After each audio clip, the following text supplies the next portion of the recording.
আসসালামু আলাইকুম রহমতুল্লাহ বারাকাতু। আফগানিস্তানের কাবুল মোল্লা ওমর জামিয়া মসজিদের চত্বর থেকে ওজির আকবর খান পর্বতমালার এই চূড়ান্ত শিখর থেকে, যেখানে আফগানিস্তানের সর্ববৃহৎ কালেমার শুভ্র সাদা পতাকা, এই পতাকার পাদদেশে দাঁড়িয়ে মসজিদে আকসার আদলে নির্মিত মোল্লা মোহাম্মদ ওমর রহমতুল্লাহ আলাইহের স্মৃতিবাহী এই জামে মসজিদের প্রান্তে আমরা দাঁড়িয়ে আছি।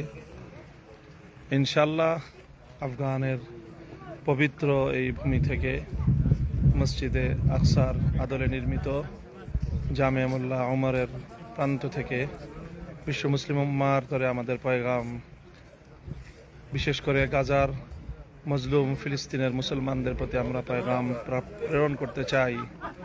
তোমরা একা নও, উম্মাহ তোমাদের সাথে, বাংলাদেশের মুসলমান তোমাদের সাথে, ইমারতে ইসলামিয়া তোমাদের সাথে আছে। সারা দুনিয়াতে আবার মুসলমানরা ঐক্যবদ্ধভাবে সকল অন্যায়, অবিচার, জুলুমের বিরুদ্ধে রুখে দাঁড়াবো ইনশাআল্লাহ আজিজ।